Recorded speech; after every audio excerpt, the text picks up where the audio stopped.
ఈరోజు మనం టీఎస్ స్టేట్లో భాగంగా EVS paper 1 content topic our state Telangana దీన్ని ఒకసారి పరిశీలిద్దాం. మీకు అత్యధిక మార్కులు టెట్లో రావడానికి మన రాష్ట్రం తెలంగాణ ఈ చాప్టర్ని బాగా చదవాలి. బాగా చదివితే మనకి చాప్టర్ మీద గ్రిప్ ఉంటే ఆటోమేటిక్గా టెట్లో ఎక్కువ మార్క్స్ స్కోర్ చేయడానికి అవకాశం ఉంటుంది. మన రాష్ట్రం తెలంగాణ రాష్ట్రం భారతదేశంలో 29వ రాష్ట్రంగా ఆవిర్భవించింది. ఇది వెరీ వెరీ ఇంపార్టెంట్ బిట్. చాలాసార్లు ఎగ్జామ్లో అడిగాడు తెలంగాణ రాష్ట్రం ఎప్పుడు ఆవిర్భవించడం జరిగిందని. 2014 సంవత్సరం జూన్ 2న తెలంగాణ రాష్ట్రం ఆవిర్భవించింది. ఎగ్జామ్లో క్వశ్చన్ ఎట్లా అడుగుతాడంటే ఎన్నవ రాష్ట్రంగా తెలంగాణ ఆవిర్భవించింది అని కూడా అడుగుతాడు. అంటే ఎన్నో రాష్ట్రం అంటే 29వ రాష్ట్రంగా ఆవిర్భవించింది. నెక్స్ట్, తెలంగాణ రాష్ట్రం అనేది దక్షిణ భారతదేశంలో ఉన్నది. ఒక్కోసారి ఎగ్జామ్లో క్వశ్చన్ ఇట్లా కూడా అడుగుతాడు, తెలంగాణ అనేది భారతదేశంలో ఏ వైపు ఉన్నది. ఫర్ ఎగ్జాంపుల్ దక్షిణము, ఉత్తరము ఇట్లా, కాబట్టి దక్షిణ భారతదేశంలో ఉంది. తర్వాత తెలంగాణ రాజధాని క్యాపిటల్ సిటీ హైదరాబాద్. తెలంగాణలో ఉన్న జిల్లాలు మొత్తం 33 జిల్లాలు ఉన్నాయి. ఇప్పుడు మనకి వెరీ వెరీ ఇంపార్టెంట్ అంటే ఎగ్జామినేషన్ పాయింట్ ఆఫ్ వ్యూలో తెలంగాణ విస్తీర్ణం కూడా అడుగుతుంటాడు చాలాసార్లు. ఇది మనకెందుకంటే ఒక టాపిక్ని మనం అధ్యయనం చేసినప్పుడు ఆ రాష్ట్రం యొక్క భౌగోళిక సరిహద్దులు ఏమున్నాయి, తర్వాత ఎన్నో రాష్ట్రము, ఎప్పుడు ఆవిర్భవించింది, ఇలాంటివి అడుగుతుంటాడు. తెలంగాణ విస్తీర్ణం 1,12,077 చదరపు కిలోమీటర్లు. Very very important. తర్వాత విస్తీర్ణంలో పెద్ద జిల్లా నల్లగొండ, చిన్న జిల్లా హైదరాబాద్. ఎగ్జామ్లో చాలాసార్లు అడగడానికి అవకాశం ఉంది.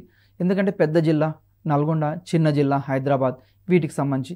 అదేవిధంగా తెలంగాణ స్టేట్కి సంబంధించి ఏమైనా ఫెస్టివల్స్ ఉన్నాయా, ప్రధానమైన ఫెస్టివల్స్ ఉన్నాయా. మన రాష్ట్రం ఆవిర్భవించిన తర్వాత తెలంగాణ సంస్కృతికి, భాషకు ఎక్కువ ప్రాధాన్యత ఇవ్వడం జరుగుతుంది. ఫర్ ఎగ్జాంపుల్ తెలంగాణలో ప్రధానమైన పండుగలు బోనాల పండుగ, బతుకమ్మ పండుగ, దసరా, సంక్రాంతి, మొహరం ఇట్లాంటివి జరుపుతూ ఉంటాం. అంటే తెలంగాణ రాష్ట్రం ఆవిర్భవించిన తర్వాత బోనాలని ఇక్కడ ప్రత్యేకంగా రాష్ట్ర ప్రభుత్వం బోనాలని అఫీషియల్ ఫెస్టివల్గా ఇక్కడ గుర్తించడం జరిగింది. కాబట్టి మన యొక్క ఆచారాలు, సాంప్రదాయాలు, మతాలకు అన్నిటికీ ఇక్కడ అవకాశం ఉంది. అదేవిధంగా తెలంగాణ ప్రభుత్వం ఏం చేస్తుంది అంటే వివిధ మతాలు, భాషలు అన్నిటికీ ప్రాధాన్యత ఇస్తుంది. అదేవిధంగా హిందువులైనా, ముస్లింలైనా, క్రిస్టియన్లైనా, బౌద్ధులైనా, జైన్లైనా హైదరాబాద్ సిటీ అనేది భిన్న సంస్కృతుల, భిన్న ఆచార వ్యవహారాలకు నిలయంగా మారింది. హైదరాబాద్లో మనం ఒకవైపు బోనాలు, బతుకమ్మ ఇలాంటి పండుగలు నిర్వహిస్తూనే మరి అదేవిధంగా మొహరం, రంజాన్, క్రిస్మస్ అన్ని పండుగలు మన స్టేట్లో జరుపుతూనే ఉన్నాం. అదేవిధంగా తెలంగాణ స్టేట్లో కొన్ని ముఖ్యమైన జాతరలు ఎగ్జామినేషన్ పాయింట్ ఆఫ్ వ్యూలో ఎక్కడి నుంచి అడగొచ్చు, ముఖ్యమైన పండుగలు అడగొచ్చు, జాతరలు అడగొచ్చు. మన యొక్క కల్చర్, తెలంగాణ కల్చర్ని ప్రపంచవ్యాప్తంగా గుర్తింపు పొందడానికి అవకాశం ఉంది. తెలంగాణ కల్చర్ మన దగ్గర ఎక్కువ ముఖ్యమైనది ఏంటి అంటే సమ్మక్క సారలమ్మ జాతర వరంగల్ డిస్ట్రిక్ట్లో ఉన్నది. ఇది very very important. Sammakka Saralamma జాతర, అదేవిధంగా కొమరవెల్లి జాతర, మల్లన్న జాతర, నాగోబా జాతర, అదేవిధంగా గొల్లగట్టు జాతర, ఇలాంటి వెరీ వెరీ ఇంపార్టెంట్. అదేవిధంగా నల్గొండ జిల్లాలో ఇంకొక జాతర ఉంది, చెరువుగట్టు జాతర. ఇవి చాలా ముఖ్యమైన జాతరలు. ఎగ్జామినేషన్ పాయింట్ ఆఫ్ వ్యూలో క్వశ్చన్ ఎట్లా అడుగుతారంటే ఒక జాతర ఇచ్చి ఇది ఏ ప్లేస్లో జరుగుతుంది. ఫర్ ఎగ్జాంపుల్ ఇక్కడ సమ్మక్క సారలమ్మ జాతర ఏ జిల్లాలో జరుగుతుందని కూడా అడగవచ్చు. అదేవిధంగా నాగోబా జాతర ఏ జిల్లాలో, గొల్లగట్టు జాతర ఏ జిల్లాలో, ఈ విధంగా అడుగుతుంటాడు. నెక్స్ట్ ఇంకొక ముఖ్యమైన విషయము జనాభా. 2011 సంవత్సరం జనాభా లెక్కల ప్రకారం మన తెలంగాణ రాష్ట్రం యొక్క జనాభా 350.03 లక్షలు. Very very important. డేటాబేస్లో మనకు క్వశ్చన్ పడడానికి ఎక్కువగా అవకాశం ఉంది. ఇక్కడ జనాభా మొత్తం జనాభా ఎంత అని అడుగుతాడు. అదేవిధంగా పురుషులకు సంబంధించి 176.12 లక్షలు, స్త్రీలు 173.92 లక్షలు. ఇక్కడ మీరు ఒక విషయాన్ని గమనించండి, స్త్రీలు పురుషులు దగ్గర ఈక్వల్ 50% దాకా ఉన్నారు. అదేవిధంగా ఇంకొక ముఖ్యమైన అంశం ఏంటి అంటే స్త్రీ పురుష లింగ నిష్పత్తి ఎంత అని అడుగుతుంటాడు. Very very important. 2011 జనాభా లెక్కల ప్రకారం తెలంగాణ స్టేట్లో స్త్రీ పురుష నిష్పత్తి 988:1000. అంటే 1000కి 988 మంది స్త్రీలు ఉన్నారు. ఇక్కడ 988 మంది స్త్రీలు ఉన్నారు. మరి ఫస్ట్ ఉన్న స్టేట్ ఏంటంటే కేరళలో ఎక్కువ ఉన్నారు. నెక్స్ట్ అదేవిధంగా వెరీ వెరీ ఇంపార్టెంట్ బిట్, చాలాసార్లు అడిగాడు. జనసాంద్రత 312 చదరపు కిలోమీటర్, చదరపు కిలోమీటర్కి 312 మంది నివసిస్తున్నారు. మనకి డేటాబేస్లో ఎక్కువగా క్వశ్చన్ అడగడానికి అవకాశం ఉంది. ఒకటి, స్టేట్ ఎప్పుడు ఆవిర్భవించింది, స్టేట్లో ప్రధానమైన పండుగలేంది, స్టేట్కి సంబంధించిన ముఖ్యమైన జనాభా లెక్కలేంది, ఇలాంటివి అడుగుతుంటాడు. అదేవిధంగా తెలంగాణ భౌగోళిక స్వరూపం, ఈ భౌగోళిక ఫిజికల్ ఫీచర్ సంబంధించి కూడా మనకు క్వశ్చన్స్ ఎక్కువగా రావడానికి అవకాశం ఉంది. తెలంగాణ ప్రధానంగా పీఠభూమి ప్రాంతం, తెలంగాణ పీఠభూమి ప్రాంతంలో ఉంది. అదేవిధంగా బాల్ఘాట్ శ్రేణులు ఎక్కడున్నాయి, ఎగ్జామ్లో ఎట్లా ఇస్తాడంటే బాల్ఘాట్ శ్రేణి ఏ జిల్లాలో ఉందని ఇవ్వవచ్చు. Mahabubnagar, Nagarkurnool, very very important. Students వీటిని బైహార్ట్ చేసుకుంటే మంచిది. అంటే ఏ శ్రేణులు ఏ జిల్లాలో ఉన్నాయి, బాల్ఘాట్ శ్రేణులు మహబూబ్ నగర్, నాగర్ కర్నూల్. అదేవిధంగా అనంతగిరి కొండలు వికారాబాద్, రాఖీ కొండలు జగిత్యాల, వెరీ వెరీ ఇంపార్టెంట్. ఇవి కూడా మనకు పర్వతాలు, తర్వాత పీఠభూములు, వీటికి సంబంధించినవి ఎక్కువ రావడానికి అవకాశం ఉంది. ఎస్పెషల్గా ఈ తెలంగాణ చాప్టర్ మీద ఎక్కువ క్వశ్చన్స్ ఇస్తుంటాడు. అదేవిధంగా భారతదేశంలో అతిపెద్ద పీఠభూమి దక్కన్ పీఠభూమి. మరి ఇది ఏ వైపుకు వాలి ఉంది, లాస్ట్ టైము టెట్లో ఈ బిట్ అడగడం జరిగింది. దక్కన్ పీఠభూమి ఏ వైపుకు వాలి ఉంది అని అడిగాడు. తూర్పుకు వాలి ఉంది, వెరీ వెరీ ఇంపార్టెంట్. మనం చదువుకుంటూ వెళ్తాం కానీ మర్చిపోతుంటాం. ఏ వైపుకు వాలి ఉంది, తూర్పుకు వాలి ఉంది. వీటికి సంబంధించి మనం ఒకసారి ప్రాక్టీస్ బిట్లు చూద్దాం.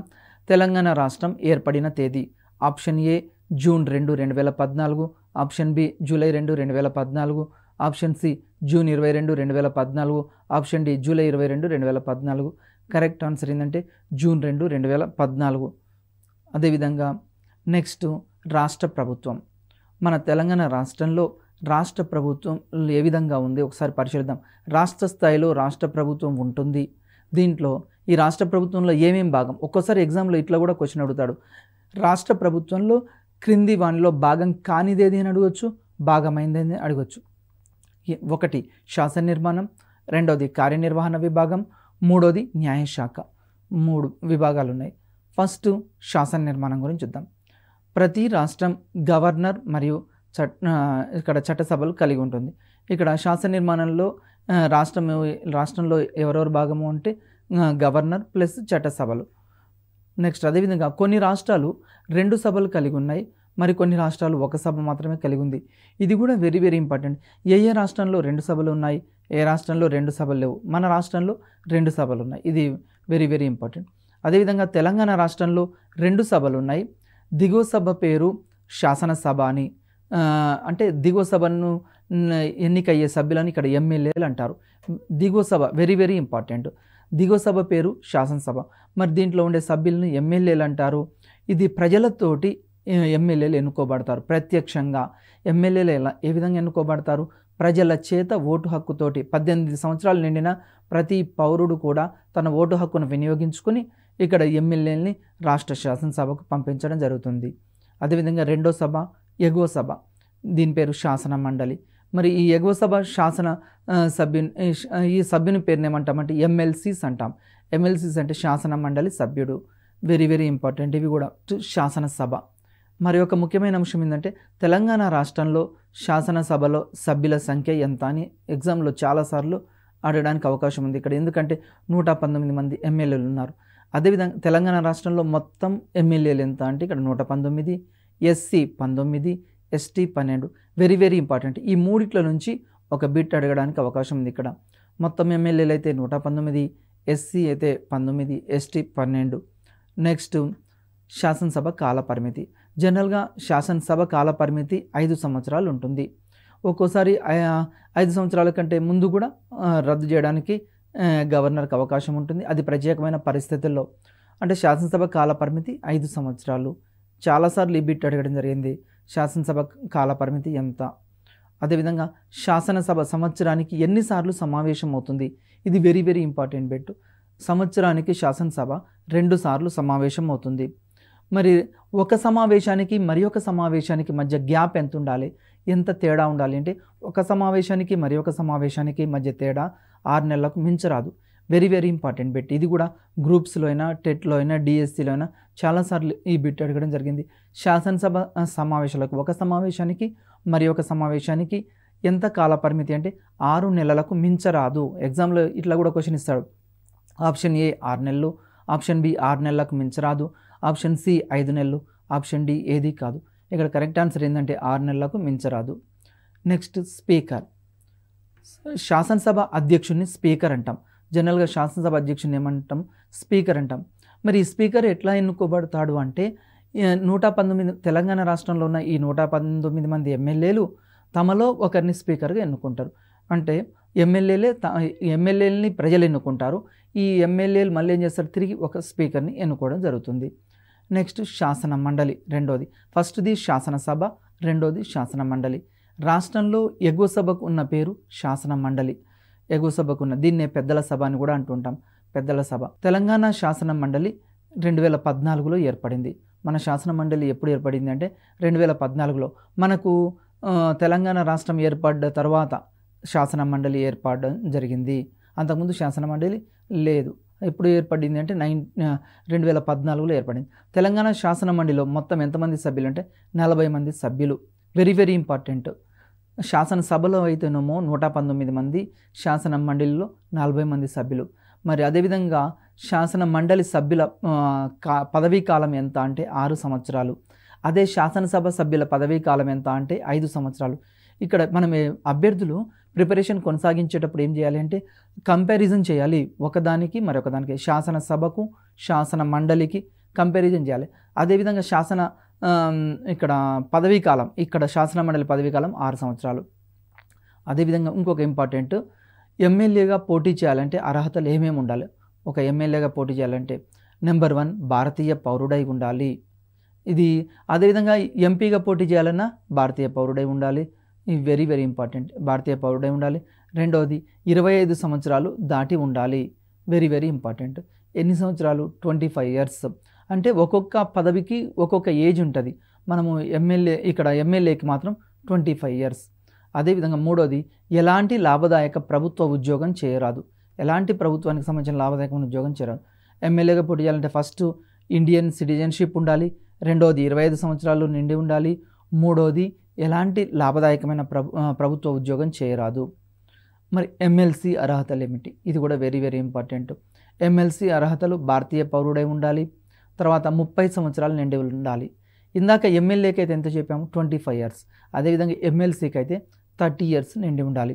ఎలాంటి లాభదాయకమైన ప్రభుత్వ ఉద్యోగం కూడా ఇక్కడ చేయకూడదు. రెండోది కార్యనిర్వాహక విభాగం. ఈ కార్యనిర్వాహక విభాగానికి సంబంధించి ఎవరు వస్తారంటే దీంట్లో గవర్నర్. మరి రాష్ట్ర గవర్నర్ని ఎవరు నియమిస్తారు? వెరీ వెరీ ఇంపార్టెంట్ అండి. చాలాసార్లు ఎగ్జామ్లో ఈ క్వశ్చన్ అడిగాడు. రాష్ట్ర గవర్నర్ని ఎవరు నియమిస్తారు? రాష్ట్రపతి నియమిస్తారు. ఇది ఇంపార్టెంట్. రాష్ట్రపతి నియమిస్తారు. మరి అదేవిధంగా ముఖ్యమంత్రిని, అతని సలహాపై మంత్రిమండలి సభ్యులను గవర్నర్ నియమిస్తాడు. ముఖ్యమంత్రిని తర్వాత ముఖ్యమంత్రిని సూచించిన సభ్యులను ఇక్కడ మంత్రిమండలిలో సభ్యులుగా ఎవరు నియమిస్తారంటే గవర్నర్ నియమించడం జరుగుతుంది. నెక్స్ట్ ముఖ్యమంత్రి.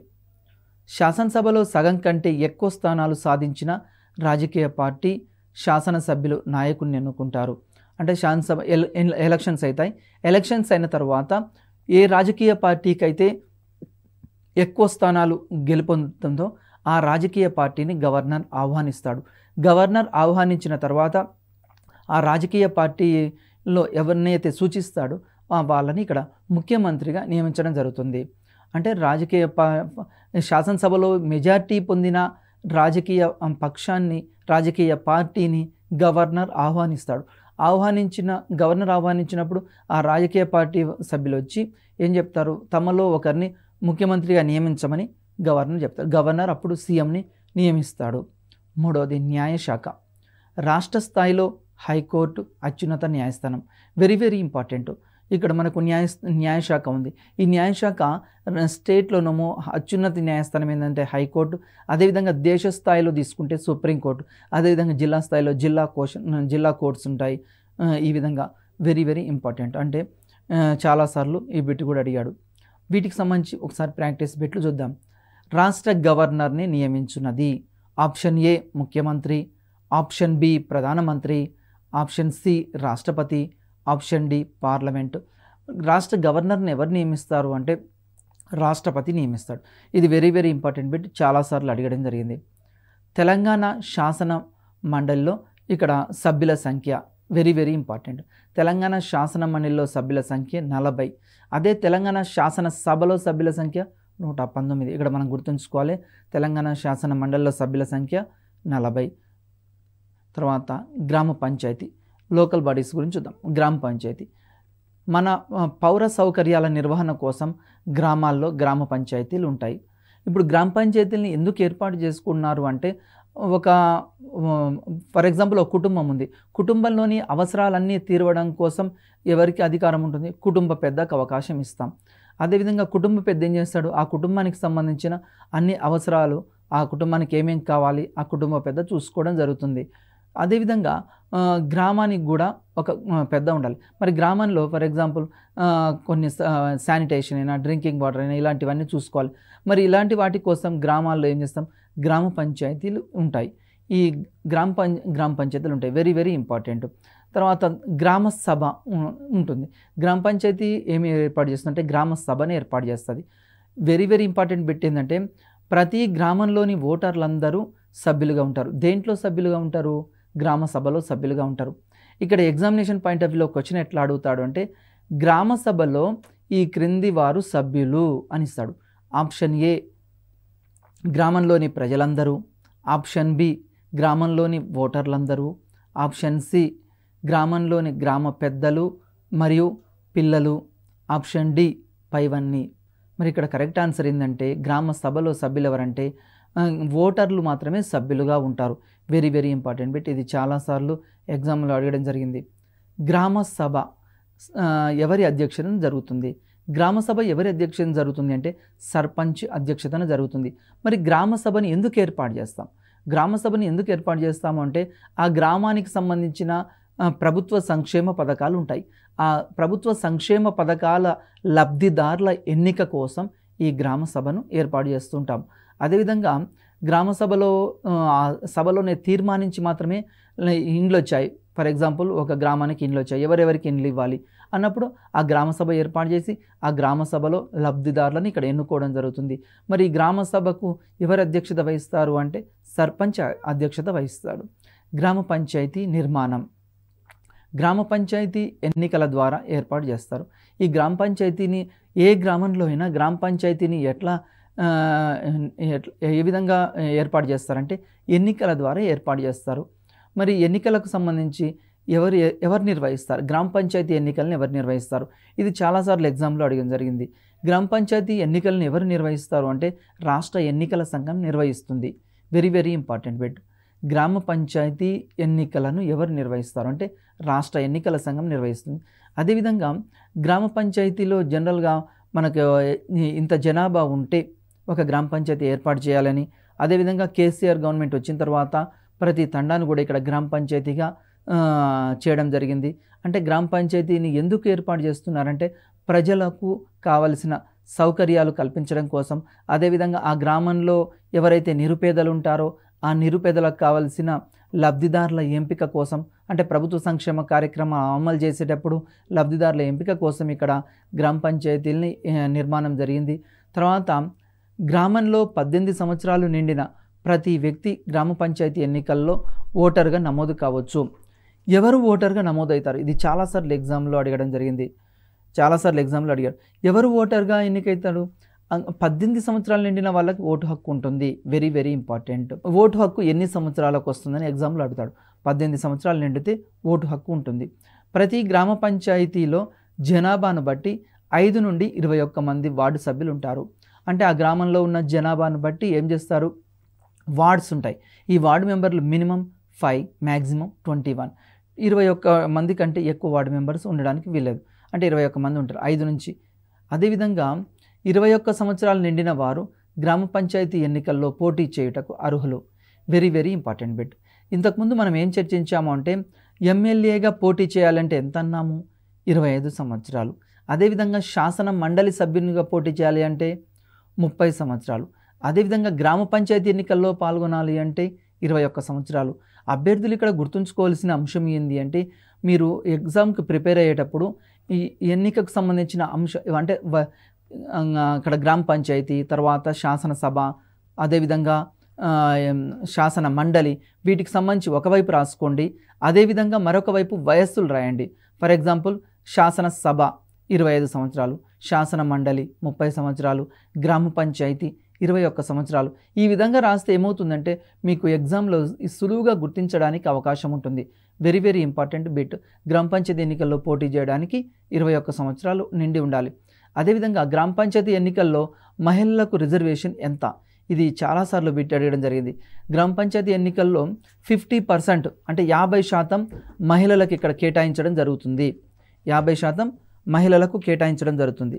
గ్రామ పంచాయతీ ఎన్నికల్లో 50% మహిళలకు కేటాయించారు. కాబట్టి దేశ జనాభాలో మహిళలు సగం మంది ఉన్నారు. మన రాష్ట్ర జనాభాని కూడా మీరు పరిశీలిస్తే ఏమైండ్రు, సగం మంది 50% మహిళలు ఉన్నారు. మన రాష్ట్ర జనాభాలో కూడా 50% మంది మహిళలు ఉన్నారు. కాబట్టి మన గ్రామ పంచాయతీ ఎన్నికల్లో కూడా రిజర్వేషన్ ఎంత అంటే 50%. చాలాసార్లు ఎగ్జామ్లో ఈ బిట్ అడగడం జరిగింది. గ్రామ పంచాయతీ ఎన్నికల్లో మహిళలకి ఎంత శాతం అంటే 50%. సాధారణంగా గ్రామ పంచాయతీ ఎన్నికలు ఎన్ని సంవత్సరాలకు ఒకసారి జరుగుతాయి? Very very important bit. చాలాసార్లు ఎగ్జామ్లో అడిగాడు. 5 సంవత్సరాలకు ఒకసారి జరుగుతాయి. అదేవిధంగా శాసనసభకి ఎన్నికలు 5 సంవత్సరాలు, మరి శాసన మండలి 6 సంవత్సరాలు. ఇక్కడ తేడా ఉంటుంది. అదేవిధంగా గ్రామ పంచాయతీ ఎన్నికలు 5 సంవత్సరాలకు ఒకసారి జరుగుతాయి. తర్వాత ఓటర్లకి ప్రతి ఒక్క ఓటర్కి 2 ఓట్లు ఉంటాయి. గ్రామ పంచాయతీలో ప్రతి ఓటర్కి 2 ఓట్లు ఉంటాయి. ఒకటి ఏంటంటే వార్డు సభ్యుల ఎంపిక కోసం ఒకటి ఓటు వేయాలి. నెంబర్ 1 వార్డు సభ్యుల ఎంపిక కోసం ఒక ఓటు వేస్తాము. రెండోది సర్పంచ్ ఎంపిక కోసం ఒకటి వేస్తాం. 18 సంవత్సరాలు నిండిన పౌరులు ఏం చేస్తారంటే గ్రామంలో వార్డు మెంబర్లని సర్పంచ్ని ఎన్నుకోవడం కోసం ఎలక్షన్ బూత్కి వెళ్తే, మీకు అక్కడ పోలింగ్ స్టేషన్కి వెళ్తే పోలింగ్ స్టేషన్లో పోలింగ్ అధికారి మీకు 2 ఓటర్ స్లిప్లు ఇస్తాడు. అంటే ఓట్లకు సంబంధించిన బ్యాలెట్ పేపర్ ఇస్తాడు. మొదటి బ్యాలెట్ పేపర్ ఏమో వార్డు సభ్యులకు సంబంధించి ఉంటుంది. రెండో బ్యాలెట్ పేపర్ ఏమో సర్పంచ్ ఎన్నికకు సంబంధించి ఉంటుంది. వెరీ వెరీ ఇంపార్టెంట్, ఇది కూడా గుర్తుంచుకోవాలి. తర్వాత సర్పంచ్, ఉప సర్పంచ్, సెక్రటరీ, వీళ్ళ గురించి ఒకసారి పరిశీలిద్దాం. సర్పంచ్ గ్రామ పంచాయతీకి గ్రామ పంచాయతీకి ఎవరు అధ్యక్షుడు అంటే గ్రామ సర్పంచ్ అధ్యక్షుడు. మరి గ్రామంలో మొదటి పౌరుడు ఎవరు? వెరీ వెరీ ఇంపార్టెంట్, గ్రామ సర్పంచ్. చాలాసార్లు ప్రీవియస్ పెట్టింది.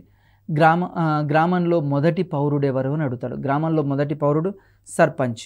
అదేవిధంగా ఉప సర్పంచ్. మరి గ్రామ సర్పంచ్ని మనం డైరెక్ట్గా ఎన్నుకోవడం జరిగింది. మరి ఉప సర్పంచ్ని ఎట్లా ఎన్నుకుంటారు అంటే వార్డు మెంబర్లలో తమలోని ఒకరిని ఉప సర్పంచ్గా ఎన్నుకుంటారు.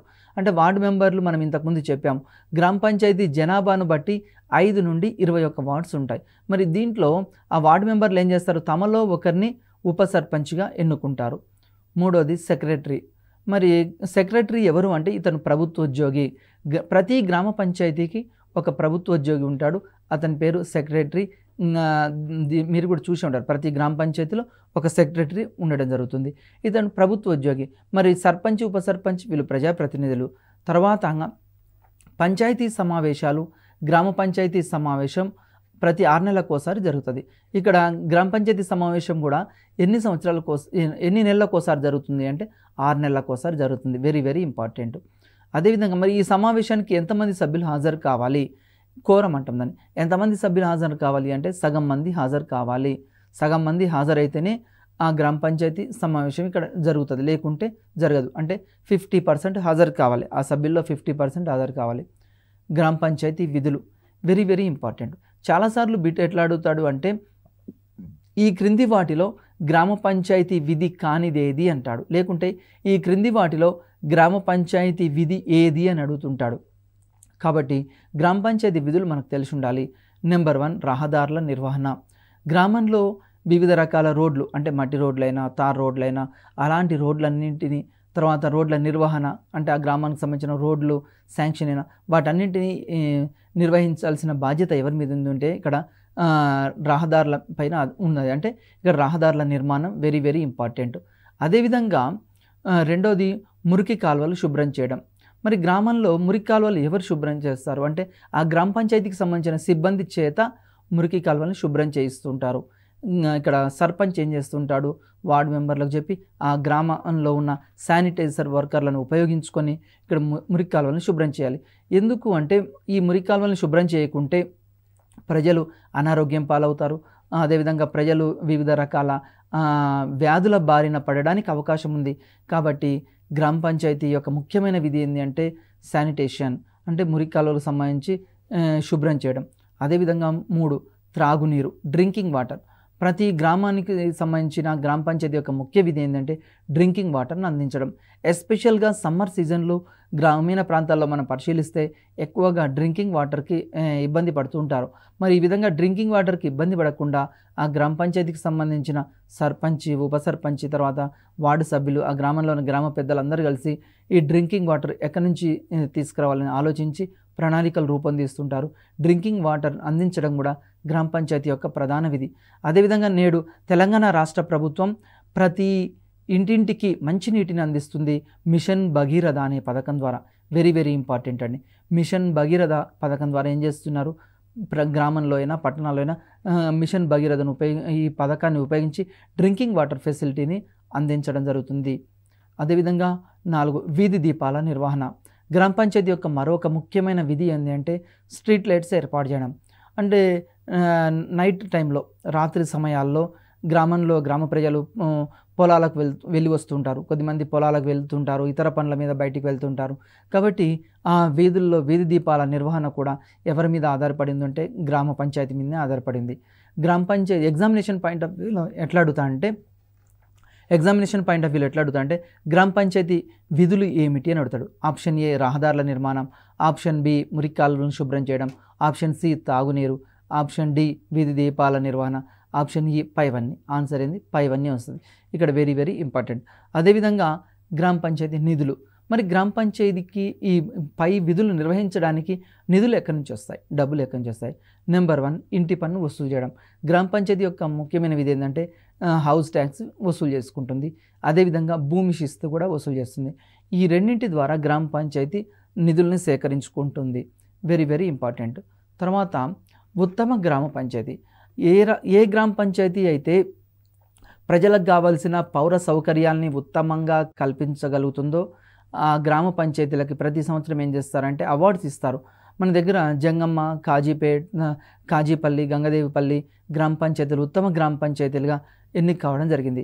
మరి ఉత్తమ గ్రామ పంచాయతీగా ఎన్నిక కావాలి అంటే ప్రధానమైనది ఏంటి అంటే ఆ గ్రామంలో ప్రజలందరికీ త్రాగునీటి సౌకర్యం అందించబడాలి, వీధి దీపాల నిర్వహణ సక్రమంగా ఉండాలి, తర్వాత మురికి కాలువలను శుభ్రం చేస్తూ ఉండాలి, తర్వాత ఆ గ్రామంలో శానిటైజేషన్ అంటే మురికి కాలువల నిర్వహణ సక్రమంగా ఉండాలి, గ్రామ పంచాయతీకి సంబంధించిన ప్రజల డ్రింకింగ్ వాటర్ ఫెసిలిటీస్ వీటన్నిటిని, రహదారుల నిర్మాణం ఏ గ్రామ పంచాయతీ అయితే కల్పిస్తుందో, ఏ గ్రామ పంచాయతీ అయితే సక్రమంగా ప్రజలకు కావలసిన సరి అయిన టైంలో అవకాశాలు కల్పిస్తుందో ఆ గ్రామ పంచాయతీని ఉత్తమ గ్రామ పంచాయతీలుగా ఎన్నిక కాబడుతూ ఉంటాయి. ఈ ఉత్తమ గ్రామ పంచాయతీకి ఎన్నికైన గ్రామ పంచాయతీలకి ప్రభుత్వం నుంచి మళ్ళీ కొన్ని నిధులు కూడా మంజూరు చేస్తుంటారు. నెక్స్ట్ మండల పరిషత్. ప్రతి మండలంలో దాదాపు 20 గ్రామ పంచాయతీలు ఉంటాయి. ప్రతి మండలంలో మండల పరిషత్ ఉంటుంది. Very very important. మరి గ్రామానికి సంబంధించిన అవసరాలన్నీ ఎవరు ఇక్కడ చూసుకుంటారు అంటే గ్రామ పంచాయతీ చూసుకుంటుంది. అదేవిధంగా మండలానికి సంబంధించి అంటే దాదాపు ఒక 20 గ్రామ పంచాయతీలన్నిటినీ కలిపి ఒక మండలం అంటారు. ఆ మండలానికి సంబంధించిన అన్ని సౌకర్యాలని, తర్వాత ప్రజలకు కావలసిన సేవలని, పౌర సేవలని అందించే బాధ్యత ఎవరి మీద ఉంది అంటే మండల పరిషత్ మీద ఉంది. అయితే ఈ ప్రతి మండలంలో మండల పరిషత్ ఉంటుంది. తర్వాత మండల పరిషత్ అధ్యక్షుడిని పరోక్షంగా ఎంపీటీసీలు ఎన్నుకుంటారు. Very very important. సర్పంచ్ని ఎట్లా ఎన్నుకున్నారు? డైరెక్ట్గా ఎన్నుకున్నారు. మరి మండల పరిషత్ అధ్యక్షుడిని ఎట్లా ఎన్నుకుంటారు? పరోక్షంగా ఎన్నుకుంటారు. ఎవరు ఎన్నుకుంటారంటే ఎంపీటీసీలు ఎన్నుకుంటారు. అదేవిధంగా మండల పరిషత్లో ఈ మండల పరిషత్ అధ్యక్షునికి సహాయ సహకారాలు అందించేది ఎవరు అంటే ఎంపీడీఓ, మండల్ పరిషత్ డెవలప్మెంట్ ఆఫీసర్ అని చెప్తుంటాం. ఈ ఎంపీడీఓ గారు ఏం చేస్తారు అంటే మండల పరిషత్ అధ్యక్షునికి కావలసిన సహాయ సహకారాలు అందిస్తుంటారు. తర్వాత ప్రభుత్వం నుంచి ఏ నిధులు వచ్చాయి, ప్రజలకు మన మండలంలో అన్ని రోడ్లు బాగున్నాయా లేదా, తర్వాత శానిటేషన్ ఉందా లేదా, ఇలాంటివన్నీ చూసుకోవాల్సిన బాధ్యత ఈ ఎంపీడీఓ చూస్తూ ఉంటాడు. అదేవిధంగా సహాయం చేస్తుంటారు. ఎవరికి సహాయం చేస్తారు? మండల పరిషత్ అధ్యక్షునికి. మండల పరిషత్ అభివృద్ధి సమావేశాలు ప్రతి 3 నెలలకోసారి జరుగుతాయి. Very very important bit. మండల పరిషత్ అభివృద్ధి సమావేశాలు ఎన్ని నెలలకోసారి జరుగుతాయి అంటే 3 నెలలకోసారి జరుగుతాయి. మండల పరిషత్ విధులు. మరి మండల పరిషత్ ప్రధానంగా ఏం విధి ఉందంటే ప్రాథమిక విద్యను అందించడం.